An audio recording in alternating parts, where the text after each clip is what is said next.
जय हिंद दोस्तों, मैं नवीन शर्मा आप सभी का स्वागत करता हूं। आशा करता हूं आप सब एकदम अच्छे हैं, एकदम बेहतरीन हैं। एक बार सारे प्यारे दोस्त बताएंगे आप सब कैसे हैं। उम्मीद करूंगा एकदम बेहतरीन होंगे, एकदम शानदार होंगे। प्रियांशु, नरेंद्र यादव, सोहिब खान, राहुल कुमार राम, जितेंद्र, विकास, राम बाबू यादव, प्रकाश, अभिनंदन पासवान, सारे प्यारे दोस्तों को बहुत स्वागत है।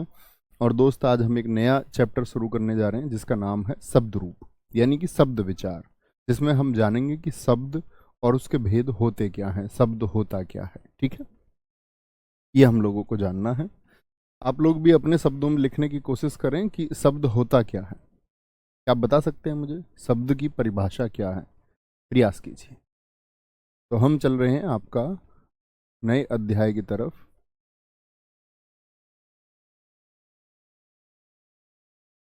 जिसका नाम है शब्द रूप या शब्द विचार।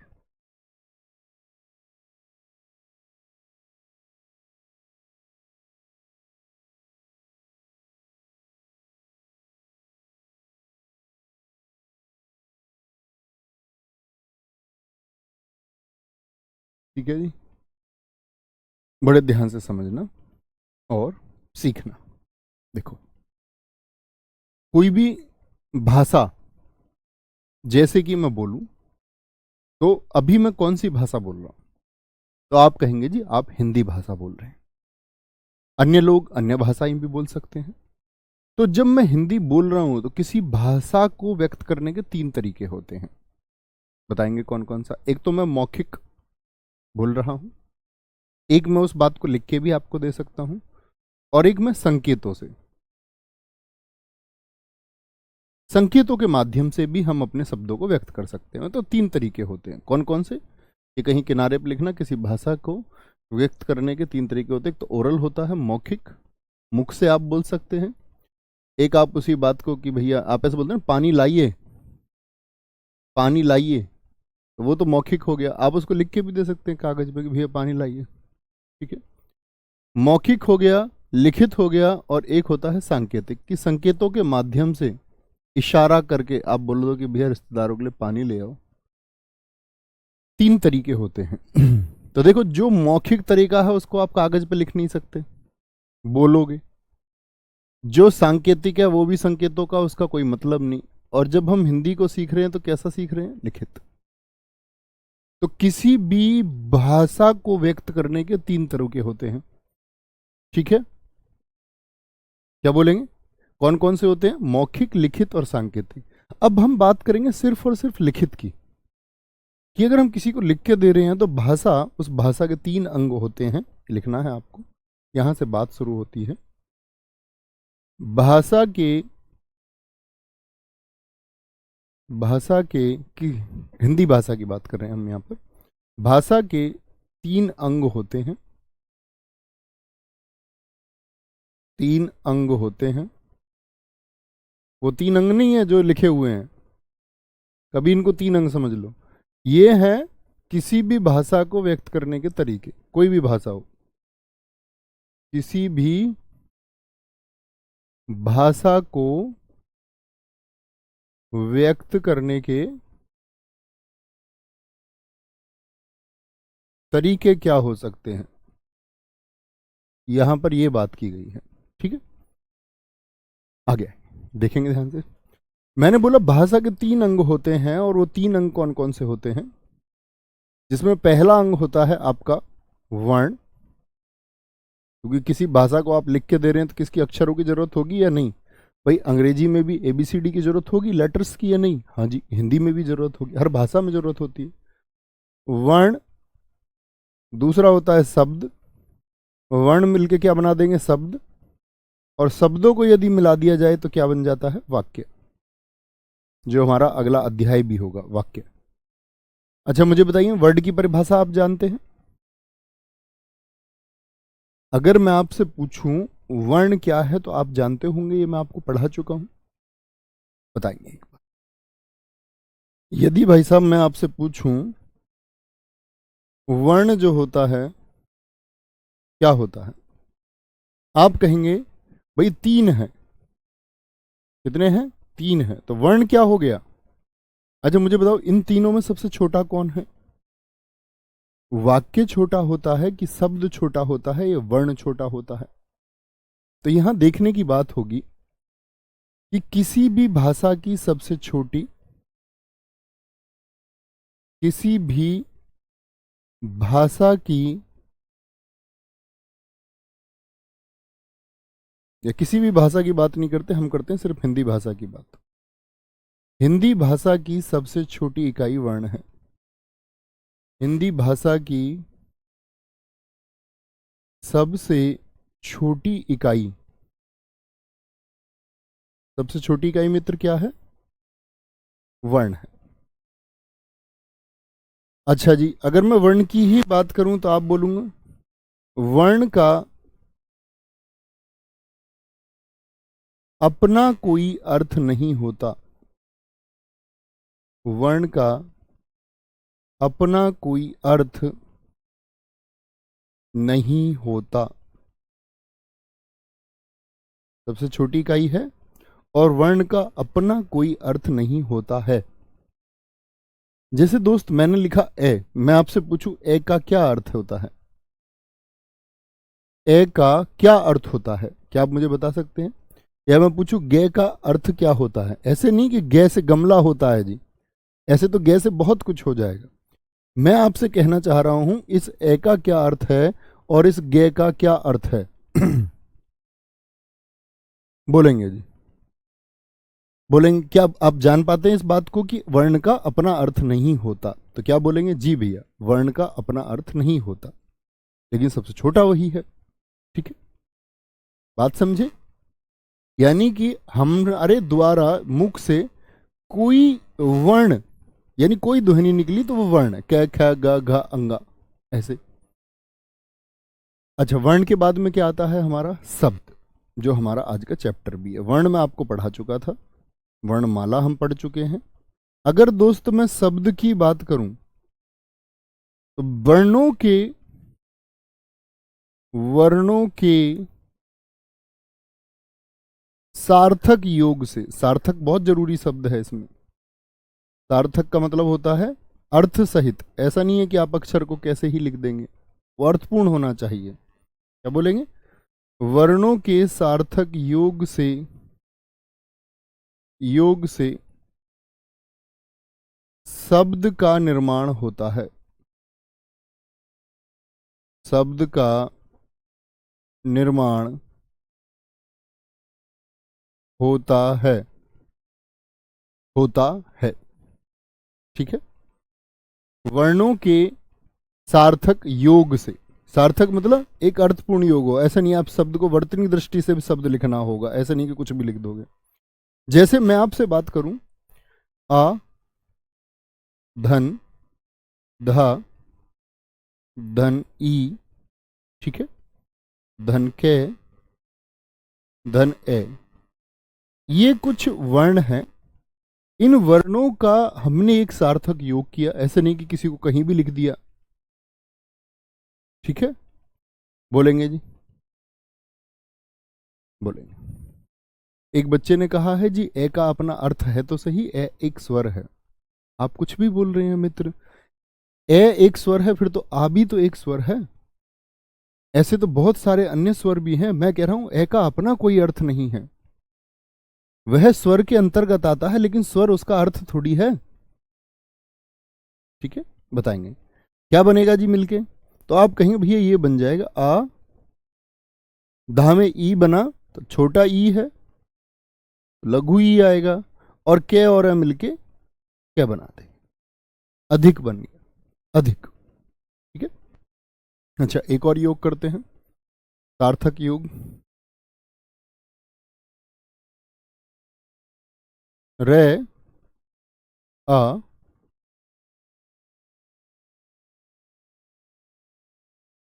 धनते धन्य धन आ धन के धन ए धन रे धन ए, क्या बन जाएगा? अपनी कॉपी पे बनाइए।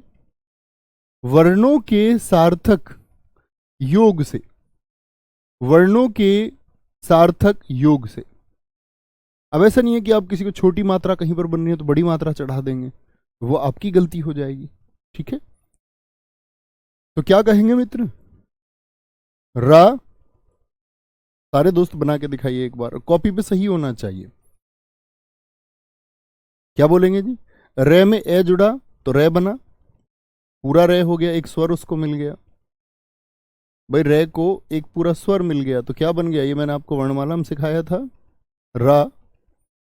तय को क्या कोई स्वर मिला? आप कहेंगे जी नहीं भैया, तय को कोई स्वर नहीं मिला तो इसकी खड़ी पाई खत्म हो जाएगी। न को एक स्वर पूरा मिलता है, पूर्णाकार रत्ना, के ए के, रे ए रे, रत्नाकर, रत्नाकर। बहुत शानदार, समझे जी? तो ये क्या हो गया मित्र? आपका वर्णों के सार्थक योग से शब्द का निर्माण होता है। अच्छा मुझे एक बात बताइए, इस अधिक का अपना कोई अर्थ है या नहीं है? हाँ या ना? इस रत्नाकर का अपना कोई अर्थ है कि नहीं है? आप कहेंगे अधिक यानी कि भैया ज्यादा, रत्नाकर यानी कि जहां पर रत्नों खजाना हो, आकर खान को कहते हैं, माइन को कहते हैं, जहां मोतियों का भंडार हो अर्थात समुद्र। तो दोनों का अपना अर्थ होता है, दोनों का अर्थ नहीं, हर शब्द का अपना एक अर्थ होता है। यानी क्या बोलेंगे यहां पर हम मित्र ये परिभाषा लिख सकते हैं यहां से कि प्रत्येक शब्द का अपना अर्थ होता है, और जबरन बना दिया गया कुछ शब्द हो तो अर्थ होगा नहीं, क्योंकि क्या मैंने बोला, सार्थक योग होना चाहिए। ऐसा नहीं है कि आप ये बोलने लग जाएं कि जी अधिक का भी कोई अर्थ होगा, तो ये आपने सार्थक सही ही नहीं लिखा है। अर्थ क्या मतलब? अर्थ बन ही नहीं सकता। तो आप कहेंगे प्रत्येक शब्द का अपना एक अर्थ होता है, अपना एक अर्थ होता है प्रत्येक शब्द का। ठीक है, इसके बाद में आती है, तो भैया अब अर्थ हो गया तो वर्ण का क्या अपना अर्थ था? वर्ण का क्या अपना अर्थ था? आप कहेंगे नहीं भैया, वर्ण का अपना अर्थ नहीं है, लेकिन सबसे छोटी इकाई तो वर्ण है। अब मैं आपसे पूछूं, अर्थ के आधार पर सबसे छोटी इकाई कौन सी? तो आप कहेंगे वर्ण की तो अपना अर्थ होता नहीं, फिर आता है शब्द। तो क्या बोलोगे? अर्थ के आधार पर, कभी पूछे अर्थ के आधार पर हिंदी भाषा की सबसे छोटी इकाई कौन सी है? अर्थ के आधार पर हिंदी भाषा की, हिंदी भाषा की सबसे छोटी इकाई, समझे मित्र बात को? सबसे छोटी इकाई क्या होती है? आपका शब्द होती है, समझे?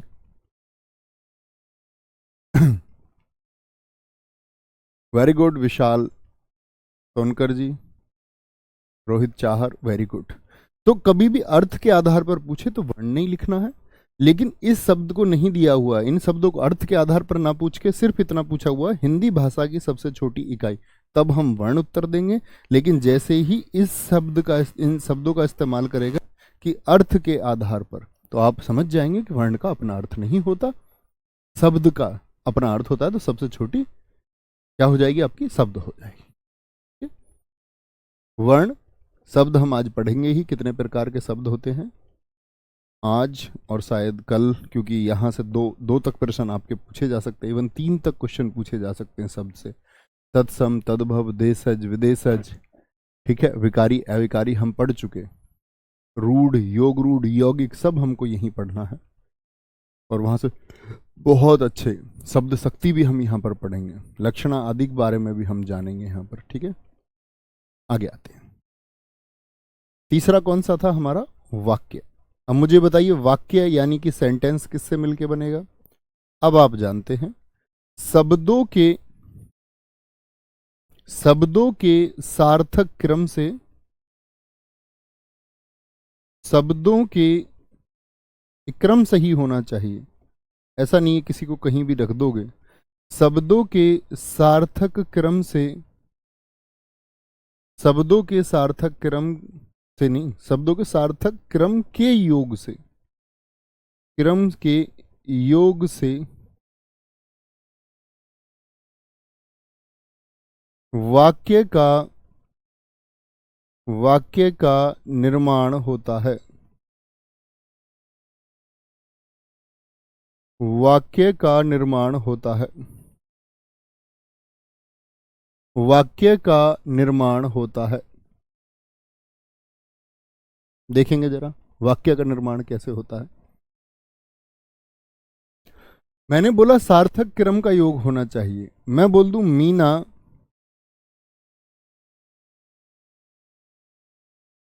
चली बाजार गई, क्या ये सही है?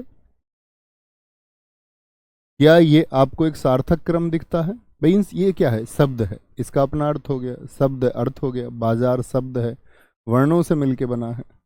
मीना चली बाजार गई, तो आप क्या बोलेंगे? नहीं जी, मीना, इनको भैया एक सार्थक क्रम में लिखना होगा। मीना बाजार चली गई, ताकि एक अर्थपूर्ण दृष्टि से वो आपको दिखे। कोई दिक्कत, कोई परेशानी? कोई दिक्कत, कोई परेशानी? बोलेंगे।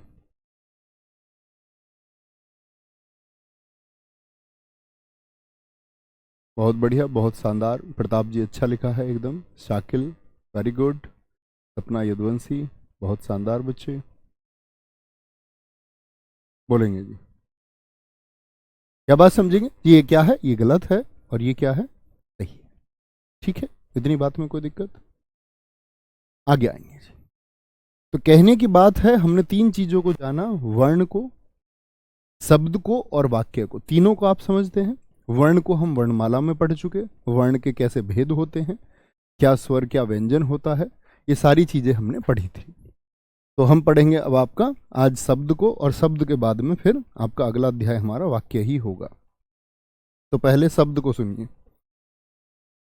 यहां पर लिखिए शब्दों के भेद, और थोड़ा छोटा छोटा लिखना भैया, ताकि कॉपी में जगह ना भरे, क्योंकि इसके लिए हमको पेज पे ज्यादा जगह चाहिए होगी। शब्दों के भेद, यह बाद में ही लिख लेना ताकि आप समझ जाओ। नोट्स बनाने में सबसे बड़ी दिक्कत ये होती है कि हम कॉपी में लिख रहे होते हैं, पता चले कि इस पेज पे आएगा नहीं, पेज से बाहर चला जाएगा। शब्दों के भेद देखेंगे कैसे कैसे शब्दों के भेद होते हैं। एक तो होता है आपका, अगर हम बात करें रचना के आधार पर, रचना बोल दूं या व्युत्पत्ति बोल दूं, रचना या व्युत्पत्ति के आधार पर, छोटा छोटा लिखना भैया, ये बाद में लिख लेना, मैं रुक जाऊंगा थोड़ी देर। रचना या व्युत्पत्ति के आधार पर, कभी भी आपसे पूछेगा रचना या व्युत्पत्ति के आधार पर, तो आप कहेंगे तीन भेद होते हैं। कितने भेद होते हैं? तीन भेद होते हैं। और तीन भेद कौन कौन से होंगे? एक तो रूढ़ शब्द, रूढ़ शब्द, दूसरे होते हैं आपका यौगिक शब्द, दूसरे होंगे मित्र आपका यौगिक शब्द, और तीसरे होते हैं योग रूढ़ शब्द। योग रूढ़ शब्द इसके आधार पर रचना, शब्दों की जो रचना हुई है, या हम बात करें शब्दों की जो आपका व्युत्पत्ति हुई है। दूसरे आधार पर हम चलते हैं, दूसरा आधार इसमें हम रखते हैं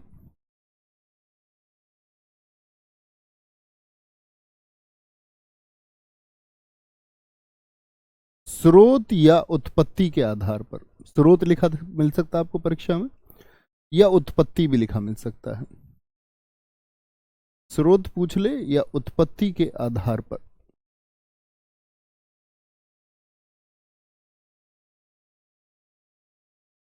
उत्पत्ति के आधार पर नीचे की तरफ ही लिखते हैं, कहीं बोर्ड पर जगह ना मिले। यहां पूछेगा आपसे तो आप उत्तर देंगे चार। चार कौन कौन से होंगे जी? मतलब होते तो कुल मिला के पांच हैं, लेकिन उनको चार में ही काउंट हम करेंगे। मुख्य परीक्षा में पूछा जाएगा, आप चार कहेंगे। होते कौन कौन से हैं आपके? एक तो तत्सम शब्द होते हैं, तत्सम शब्द, एक आपके तद्भव शब्द होते हैं, तत्सम शब्द होते हैं, एक तत्सम शब्द तद्भव होते हैं, एक देशज शब्द होते हैं। इन सब के बारे में हम जानेंगे भाई साहब कि ये क्या होते हैं। अभी सिर्फ एक टेबल आप बना लीजिए ताकि आपको क्लैरिफिकेशन रहे कि हम क्या पढ़ने वाले हैं। विदेशज शब्द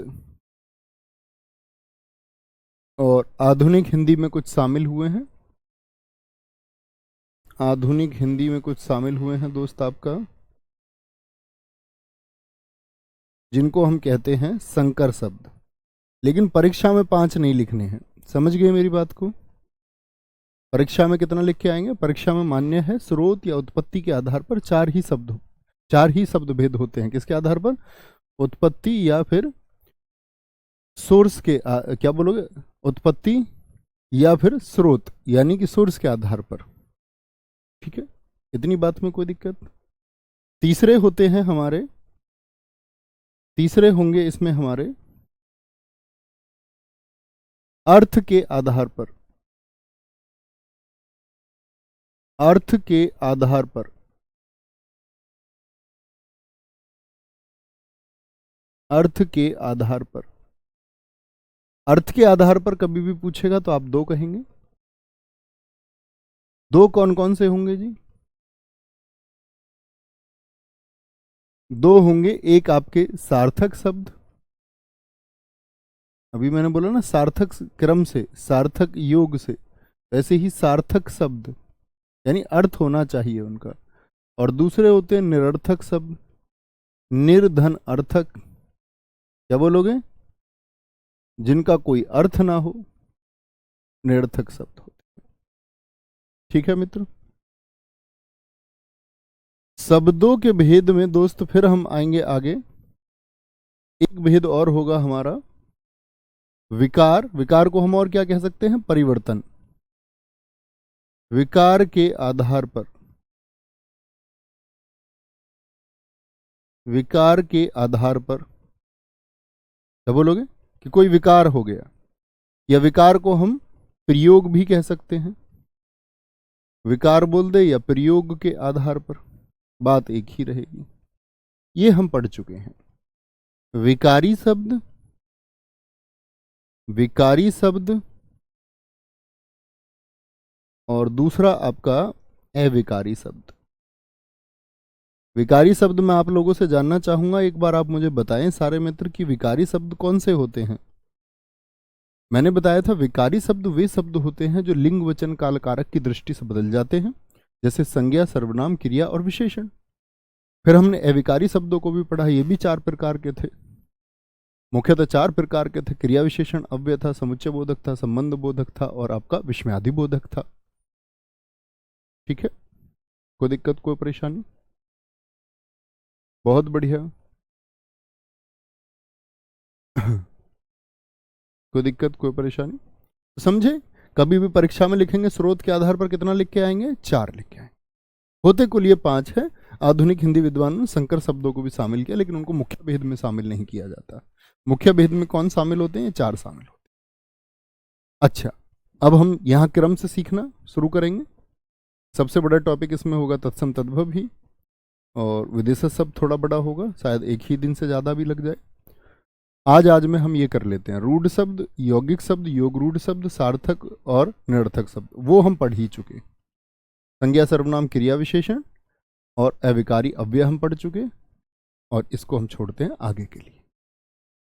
ठीक है, अब देखो यहां पर 2 शब्द आए होंगे, रचना। अब कुछ दोस्त सोच रहे होंगे व्युत्पत्ति है और एक जगह क्या है? उत्पत्ति है। इस बात से घबराना नहीं। ठीक है, अगर मैं पूछूं कि उत्पत्ति, उत्पत्ति का मतलब होता है दोस्त मूल स्रोत।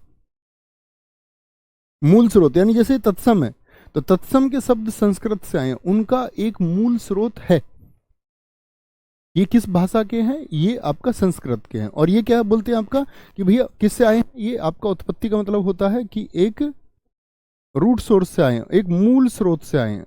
जड़ उनकी आपको पता है कि इन शब्दों का निर्माण हुआ तो हुआ कहां से है, यानी ये कैसे हो गए? ये स्वतंत्र हो गए। व्युत्पत्ति का मतलब होता है कोई छेड़खानी शब्द में की गई है और वह स्वतंत्र शब्द नहीं होता, यानी उसमें कोई बदलाव कर दिया गया है, वो व्युत्पत्ति होती है। ठीक है, इन निक्षु के एक बार लिख लेंगे सारे, फिर आगे चलेंगे। सारे मित्र एक बार इसको अच्छे से नोट्स बना लेंगे, फिर हम लोग आगे चलेंगे। चलो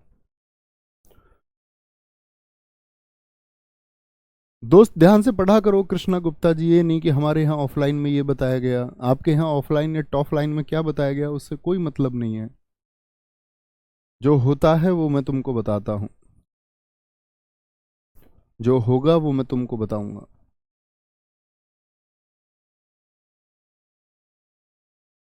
अच्छी बात है, दो दो जगह काहे पढ़ते हो भैया, खुद कंफ्यूज होते हो हैं? गुरुजी भरोसा करके उनके पास पढ़िए।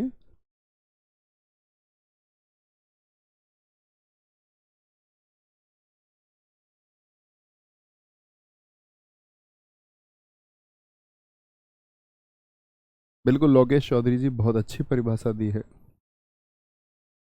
लिख लिए हैं जी, ठीक है, लिख चुके हैं तो लिखेंगे, फिर से रिपीट कर रहे हैं एक बार। मैं आपसे कभी भी पूछूंगा, रचना के आधार पर 3, स्रोत उत्पत्ति 4, अर्थ के आधार पर 2 और विकार के आधार पर भी 2। क्या बोलोगे? विकार के आधार पर भी, हाँ हमने संख्या नहीं लिखी तो आप लिख लेंगे, विकार के आधार पर भी कितने? 2 प्रकार के होते हैं। शुरू करते हैं अभी रचना के आधार पर। किसके आधार पर?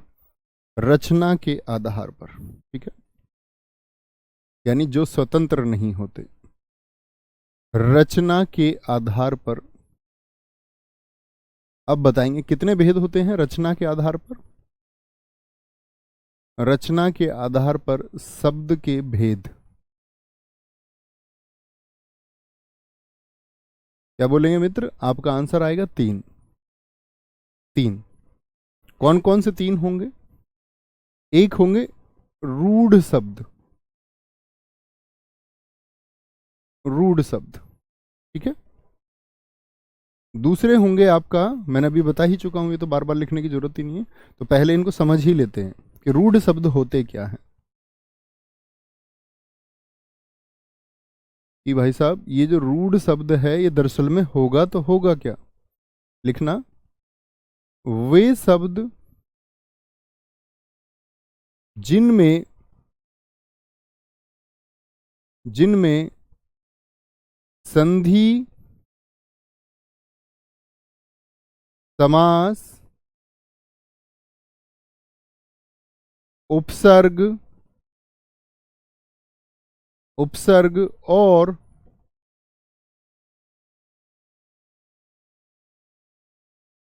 प्रत्यय ना हो, यानी ऐसा शब्द होना चाहिए जिसकी ना तो संधि, या मैंने आपको शब्द निर्माण की 4 विधियां बताई थी, तो शब्द निर्माण की 4 विधि कौन कौन सी होती हैं दोस्त आपकी? एक तो संधि से हम जोड़ के शब्द बना सकते हैं, एक समास विग्रह से शब्द बना सकते हैं, एक शब्द में आगे उपसर्ग जोड़ के कोई विशेष परिवर्तन ला सकते हैं, एक बाद में, प्रत्यय कहाँ जुड़ता है? बाद में जोड़ करके कोई विशेष परिवर्तन ला सकते हैं। तो आप कहेंगे वे शब्द जिनमें संधि, समास, उपसर्ग और प्रत्यय ना हो रूढ़ शब्द कहलाते हैं। समझ गए जी? ऐसे शब्द अब ढूंढ के मुझे उदाहरण के रूप में आप लिखना शुरू करो। रूढ़ शब्द कहलाते हैं, कहलाते हैं। ऐसे भी कहते हैं कि इन शब्दों का मतलब टुकड़े नहीं होते, तोड़ा नहीं जा सकता इन शब्दों को। तो इनके उदाहरणों की अगर मैं बात करूं तो इसमें क्या आता है? जैसे पत्ता, पत्ता में कोई संधि आपको दिखती है? कोई समास दिखता है पत्ता में? कोई उपसर्ग दिखता है? कोई आपको प्रत्यय दिखता है? नहीं दिखेगा। बहुत धन्यवाद बलिराम विश्वकर्मा जी। पत्ता हो गया। पेड़ को भैया तोड़िए, कैसे कैसे इसका संधि विच्छेद कर सकते हैं क्या? जड़ को देखिए, जड़ को आप तोड़ सकते हैं। जैसे जल होता है, जल, जल को आप तोड़ सकते हैं क्या? पानी होता है, पानी, बताइए तोड़ सकते हैं क्या पानी को? आप कहेंगे जी नहीं। अखबार होता है, अखबार। कलम, कुर्सी, बताइए। अखबार, कलम, कलम हो गया, कुर्सी हो गया, कुर्सी हो गया। अखबार को नहीं ले सकते भैया इसमें, क्योंकि अखबार विदेशज शब्द है, सॉरी मैंने गलत लिखा। कलम हो गया, कुर्सी हो गया, दिन हो गया, शाम हो गया। दिन तोड़िए, शाम लिख सकते हैं कि नहीं? आप कहेंगे हाँ जी।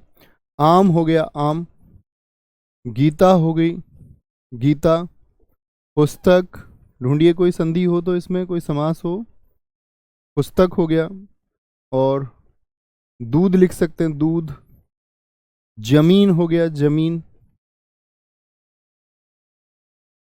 जमीन के भूमि लिख लीजिए भूमि, क्योंकि जमीन में जब आपको सिखाऊंगा अरबी शब्द तो आप जानेंगे उसमें थोड़ा सा। भूमि। एक हमारे मित्र ने लिखा जिनको तोड़ने पर अपना कोई अर्थ नहीं होता। नहीं दोस्त, तोड़े ही नहीं जा सकते, तोड़ कैसे लेंगे सर, खून हो जाएगा। बहुत बढ़िया। एक दोस्त ने नकल लिखा है, एक दोस्त ने पेट लिखा है, जरूर आपके उदाहरण हम शामिल करेंगे। पेट, बहुत बढ़िया। रानू जी ने गोभी लिखा है, बहुत शानदार। गोभी नहीं लेंगे, गोभी विदेशी शब्द है, आप जानेंगे थोड़े थोड़े दिन बाद, थोड़े क्या शायद 1-2 दिन में ही जान जाएंगे। बहुत बढ़िया। चावल एक हमारे मित्र ने लिखा है, बहुत अच्छा शब्द आपने लिखा है भाई साहब, बहुत शानदार। भैया फिर कुर्सी और कलम विदेशज में होते हैं, हाँ ठीक है, वो समझ जाओगे तो तब लिख देना, ठीक है। अभी लिख लो रूढ़ शब्द जो भी समझ में आए, जिसको तोड़ा नहीं जा सकता उसको लिख लीजिए, ठीक है, बाद में। लेकिन जब मैं आपको विदेशज शब्द समझा दूं तो तब कैटेगरी बना लेना एक पक्का। फल लिखा है दोस्त ने, फल लिखा है, बहुत बढ़िया, फल लिखा है, ठीक है। अभी आप लिख लीजिए हाथ पैर जो कुछ भी लिखना है, लेकिन जब मैं विदेशज शब्द बता दूं तो इनकी कैटेगरी बना लेना।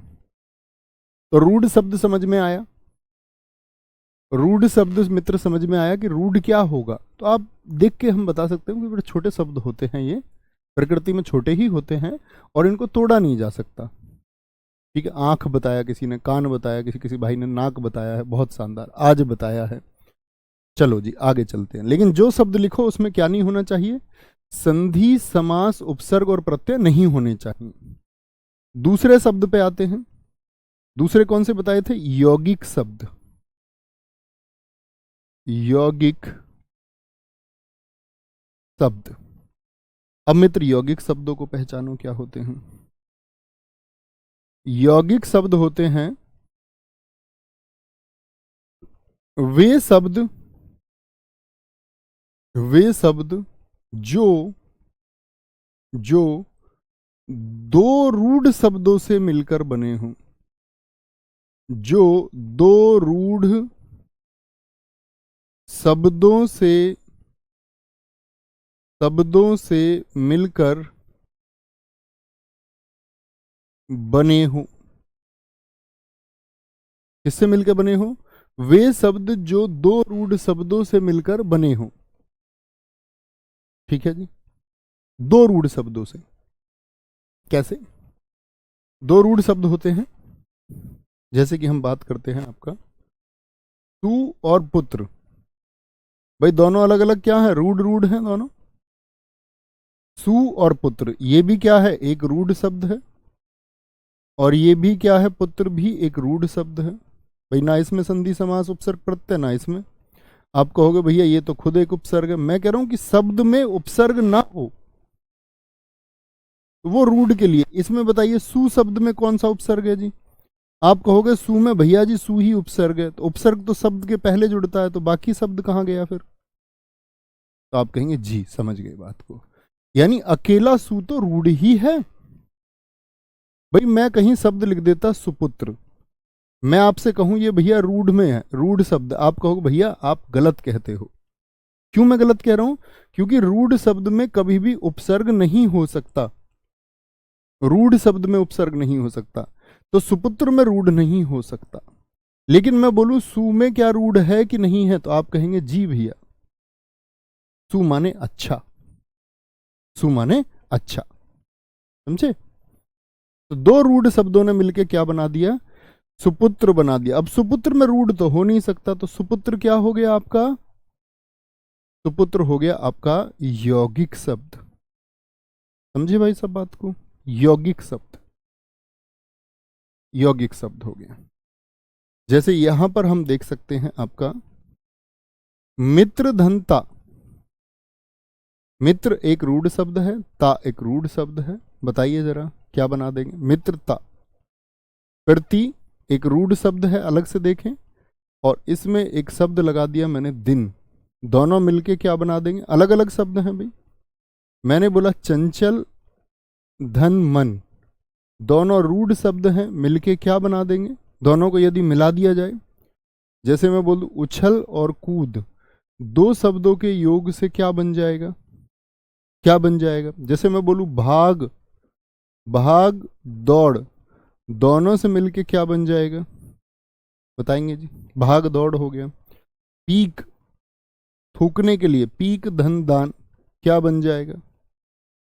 तो आप कहेंगे हम इनको ध्यान से देखें तो ये रूढ़ शब्द ही है, लेकिन जैसे ही रूढ़ शब्दों को मिलाया गया तो एक यौगिक शब्द बनेगा, मित्रता। अब देखो मित्रता में प्रत्यय है कि नहीं है? प्रतिदिन, प्रतिदिन, प्रतिदिन में समास है कि नहीं है? याद है प्रति वाला समास, अव्ययी भाव। चंचल मन, मन कैसा है? चंचल है, चंचल मन। उछल कूद, बताओ उछल कूद में क्या होगा आपका? आप कहेंगे भैया द्वंद्व हो जाएगा। भाग दौड़, समास है कि नहीं है? हाँ जी है। पीक दान, थूकने के लिए। तो यानी कि यौगिक शब्दों से आप एक बात समझे, यहां से हम लोगों ने एक बात निकाली कि जो यौगिक शब्द हैं, जो मित्र आपका, अगर हम बात करें जो आपका यौगिक शब्द हैं, इनमें एक परिभाषा निकल के आती है कि यौगिक शब्दों में संधि, समास, उपसर्ग और प्रत्यय हो सकते हैं। संधि, समास, उपसर्ग और होंगे तो किसमें नहीं होंगे? रूढ़ शब्दों में नहीं होंगे। उपसर्ग और प्रत्यय हो सकते हैं। तो कभी इस बात को आप लोग यौगिक शब्दों पर ना आजमाना कि भैया वो किसके लिए है सिर्फ और सिर्फ। आप कहेंगे वो सिर्फ और सिर्फ रूढ़ शब्दों के लिए है, कि रूढ़ शब्दों को यदि तोड़ेंगे तो उसमें कुछ भी नहीं होना चाहिए।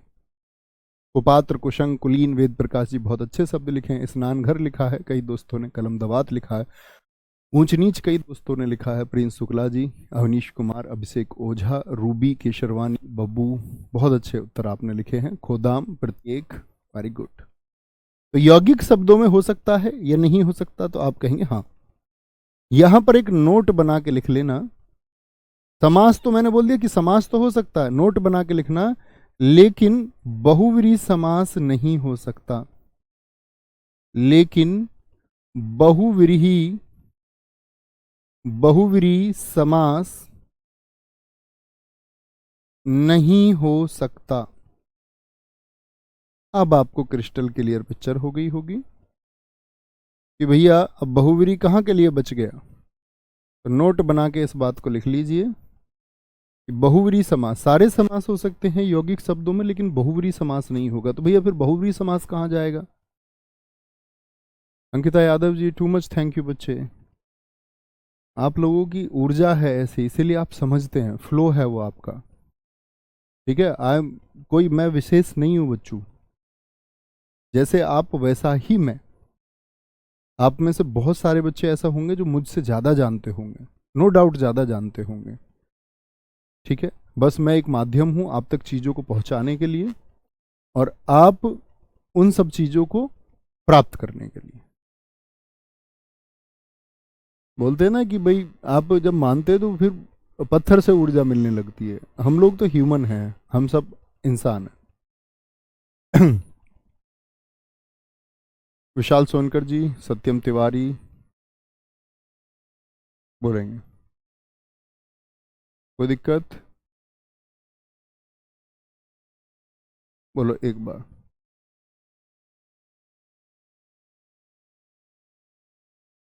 दोस्त नाम किसी को तोड़ के नहीं बनते गगन प्रताप जी, नाम किसी को तोड़ के नहीं बनते कि राम को आप बोले कि राम से बना है, गीता गीत और आ से बना हुआ है, नहीं।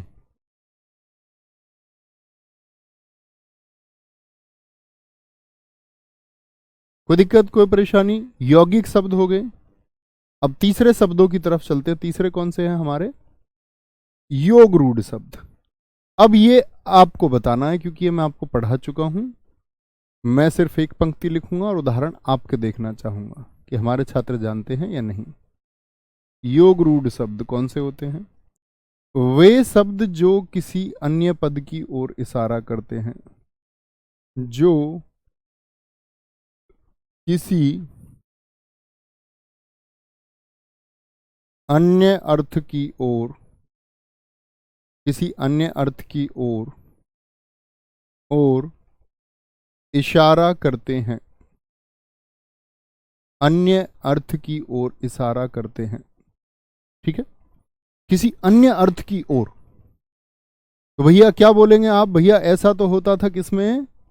बहुव्रीहि समास में। याद है बहुव्रीहि समास, भगवान जी के सारे नाम? बहुव्रीहि समास के सभी उदाहरण इसके अंतर्गत आते हैं। बहुव्रीहि समास के सभी उदाहरण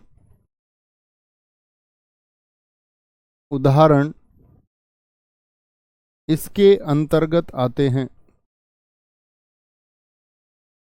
ठीक है, अंतर्गत आते हैं। समझे जी मित्र? इसके बहुव्रीहि समास के सभी उदाहरण। बहुत सारे दोस्तों ने लिखने भी शुरू कर दिए। जलज, नीलकंठ, लंबोदर। वेरी गुड, ये हुई ना बात। तो लिखिए बहुव्रीहि समास के सभी उदाहरण, अर्थात हम बोल सकते हैं आपका मुरलीधर है, चक्रपाणी, शूलपाणी, वीणापाणी है। मुरलीधर हो गए, चक्रपाणी। चक्रपाणी कौन है? भगवान विष्णु है। शूलपाणी कौन है? भगवान शिव हैं, भगवान शिव जी को बोलते हैं। ठीक है, लंबोदर कौन है? गणेश जी हैं, लंबोदर। ठीक है, लंबोदर बोल दिया। पंचानन हम कह सकते हैं, पंचमुख जिनके हैं, हनुमान जी हैं पंचमुखी। ठीक है, और आपका क्या बोलेंगे? चंद्रशेखर है, भगवान शिव हैं। मस्तक पर जिनके चंद्र है, चंद्रमौली बोल देंगे। चंद्रमौली इन्हीं को कहते हैं हम, चंद्रमौली भी कह सकते हैं, बहुव्रीहि समास को दर्शाएगा। ठीक है, दशानन कह सकते हैं, ये भी बहुव्रीहि का बहुत प्रचलित उदाहरण है, दशानन हो गया। और आपका बाकी आप जानते ही हैं सब लोग। कोई दिक्कत, कोई परेशानी? अन्य पद की ओर इशारा करेंगे, अर्थात कैसा, कौन सा पद प्रधान हो जाएगा? तीसरा पद प्रधान इसमें हो जाएगा। समझे जी बात को? तो रूढ़ एक बार थम्स अप करके बताइए। रूढ़, यौगिक और योग रूढ़ में कोई परेशानी तो नहीं होनी नहीं चाहिए। Very good, very good. Sanjay ji, Ankit, Jitendra, Dheeraj Verma ji, बहुत बढ़िया। सरिता एकदम सही उत्तर है। आगे आएंगे मित्र। अब आते हैं किसके आधार पर? बोलेंगे एक बार, अर्थ के आधार पर। मैंने आपको बताया अर्थ के आधार पर शब्द के भेद कितने प्रकार के बताए? अर्थ के आधार पर, अर्थ के आधार पर शब्द भेद। आप कहेंगे भैया दो बताए थे आपने, यहां समझना ध्यान से। कौन से दो हैं? एक हमने कहा है मित्र सार्थक शब्द, सामान्य सहित अर्थ, यानी ये अर्थ के सहित होंगे, अर्थ के साथ में होंगे। एक होंगे आपके निरर्थक शब्द, निरर्थक शब्द, सार्थक शब्द और निरर्थक शब्द। ठीक है, तो सार्थक शब्द कौन से होंगे? जिनका एक अर्थ होगा। कोई भी ऐसा शब्द जिसका एक अर्थ होता है, जिनका एक अर्थ होता है। जैसे पानी है, एक अर्थ है उसका। जल, नीर, इन सब का अपना एक अर्थ है। लेकिन मित्र जो निरर्थक शब्द होंगे, निर्धन अर्थ, निर्माण बिना अर्थ के, जिनका अपना कोई अर्थ नहीं होता, जिनका अपना कोई अर्थ नहीं होता। अर्थात इसका क्या मतलब हुआ? फिर शब्द क्यों है जी? ये आपने तो कहा था शब्द का अर्थ होता है। ये बेवजह इस्तेमाल किए जाते हैं किसी भी भाषा में, किसी भी भाषा में इनका जबरन इस्तेमाल होता है, ऐसे समझिए। अपना कोई अर्थ नहीं होता है। जैसे वो आपसे उदाहरण, भैया चाय वाय पी लो, ये उदाहरण है इसके। आपके घर बोला जाता है ऐसे, चाय वाय पी लो, चाय वाय पी कि नहीं पी, तो चाय का तो अपना अर्थ है, लेकिन वाय क्या है, वो निरर्थक शब्द है। भैया रोटी वोटी खाई कि नहीं, रोटी वोटी खा के जाना, रोटी पोटी मत लिख देना, रोटी वोटी खा के जाना, दिक्कत हो जाएगी, नहीं तो रिश्तेदार भाग जाएंगे। रोटी पोटी बोलोगे तो रोटी वोटी बोलते हैं, ठीक है। पानी वानी पिया कि नहीं पिया, पानी वानी, पानी वानी पिया कि नहीं पिया, लस्सी वस्सी पी कि नहीं पी, तो लस्सी का अपना एक अर्थ है, लेकिन मैं बोल दूं लस्सी वस्सी, तो वस्सी वो नहीं बोल देना कि बस्सी कॉमेडियन है, नहीं, लस्सी वस्सी। जूते वूते पहन लो भैया, अब मैंने जूते बोला तो इसका तो अपना अर्थ है, लेकिन वूते का क्या अर्थ है। खाना वाना मनीष वर्मा जी बोल रहे हैं, पानी वानी आपने बोला, बहुत बढ़िया। चौधरी आर के पटेल जी, आपकी मेहनत है मित्र, मुझे क्रेडिट ना दीजिए उसका, खुद को सराहिए कि आप मेहनत कर रहे हैं तो आप सीख रहे हैं, कुछ भी सुधार आपके अंदर आ रहा है तो उसके काबिल सिर्फ और सिर्फ आप हैं।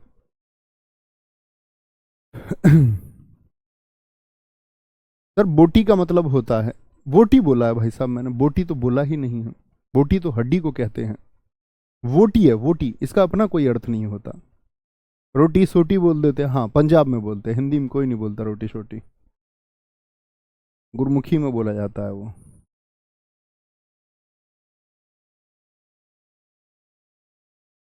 कोई दिक्कत, कोई परेशानी। आम बोलचाल की भाषा भाषा में जी हीरो वीरो बोलते हैं, हाँ बिल्कुल ठीक है। लड़की वड़की बोलते हैं जी, हाँ बहुत बढ़िया, बहुत शानदार। नहवा लो, हाँ नहा वालो, नहा का अर्थ है उसमें, वा का कोई अर्थ नहीं है। लोटा वोटा जी, बहुत बढ़िया। तो समझे बात को कि क्या होंगे सार्थक और निरर्थक। अब हम चलेंगे आपका कल से कहाँ से, तत्सम शब्दों की तरफ सीखने। तत्सम क्या होते हैं, उनकी एक प्रैक्टिस हमको करनी होगी, क्योंकि आप परीक्षा देने जाओगे तत्सम शब्द ना, ऐसा हो नहीं सकता, ठीक है। तो तत्सम तद्भव कैसे परिवर्तित होते हैं वो हम सीखना कल शुरू करेंगे। तो अपना ख्याल रखिए बहुत सारा, बाय बाय, टेक केयर। कल तक के लिए जय हिंद जय भारत, मिलते हैं दोपहर 12 बजे, नमस्ते।